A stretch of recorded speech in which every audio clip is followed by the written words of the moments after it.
大和田ベースからお送りしております16チャンネルです。いつもご視聴いただきありがとうございます。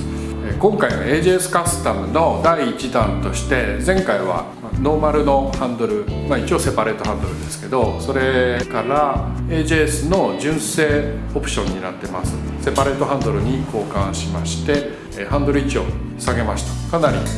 スタイリングというかイメージが変わったと思います。で、今回はですね、リアフェンダー、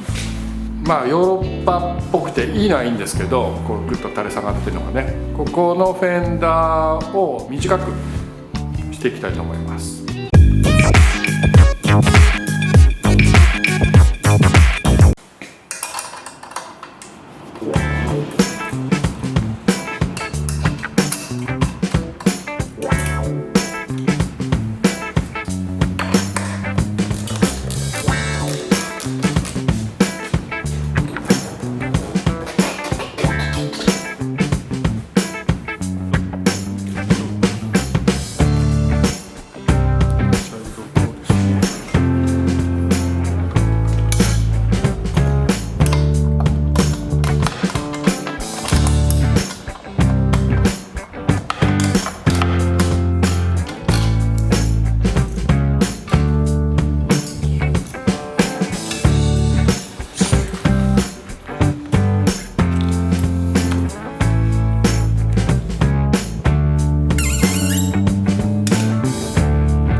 はい、それでは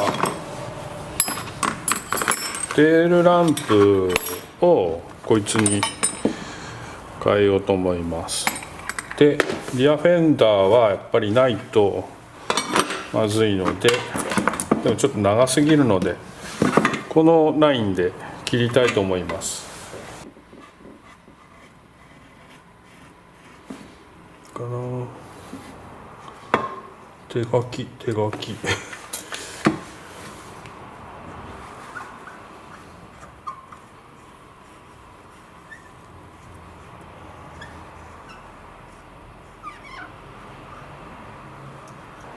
こんな感じかな。